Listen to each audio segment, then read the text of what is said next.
នេះគឺជាតង់ទី4នៃខេត្តកំពង់ចាមបន្ទាប់ពីសល់ហើយតង់ទី1តង់ទី2តង់ទី3មកបន្តមកតង់ទី4អូសប្បាយខ្លាំងមែនទែន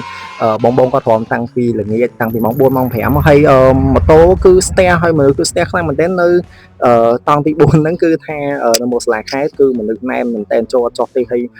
សប្បាយខ្លាំងមែនទែនមានទាំងឡានមានទាំងម៉ូតូនៅក្នុងហ្នឹងគឺស្ទះនៅហ្នឹងហើយរួមនៅហ្នឹងបណ្ដោយដាក់ម៉ាស់រួមនៅហ្នឹងហើយ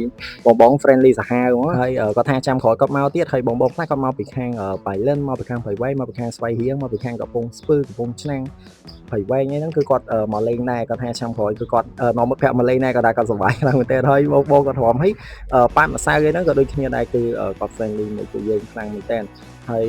នេះគឺឡាន BA ប្រចាំកំពង់ចាមដែលល្បីរាល់ឆ្នាំតែម្ដងហើយស្ថានហ្នឹងគាត់មកប្រហែលជា2គ្រឿងតែប៉ុន្តែឡានហ្នឹងគឺមានច្រើនគ្រឿងប៉ុន្តែគាត់យកមក2គ្រឿងហើយសំឡេងវិញអុក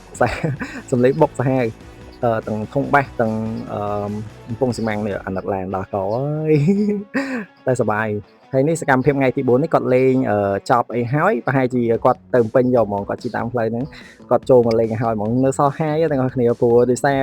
តង់ទី1តង់ទី2តង់ទី3ចូលមកក្នុងហ្នឹងអត់ចុះអញ្ចឹងតង់ទី4យើងចូលមកឲ្យចុះអញ្ចឹងខ្ញុំដើរមើលទៅឃើញពួកគាត់លេងសប្បាយខ្លាំងមែនទែនអត់ប្រកែប្រកាន់គ្នាអីទេហើយក៏អត់មានបញ្ហាជាការវាយគ្នាឬក៏មានការឈ្លោះប្រកែកគ្នាអីទេហើយនេះគឺច្នៃប្រឌិតខ្លាំងមែនទែនគាត់ដាក់មនុស្សអត់គ្រាន់អញ្ចឹងគាត់តកតុយមកបានពីងចំណេញពីងមួយហើយចំណេញមនុស្សទៀតអញ្ចឹងអូខេសង្គ្រាម4ថ្ងៃក៏បានបញ្ចប់តែពិតទៅមានតង់ទី5តែខ្ញុំបាននៅដល់តង់ទី5ទេខ្ញុំបានត្រឹមតង់ទី4ហើយ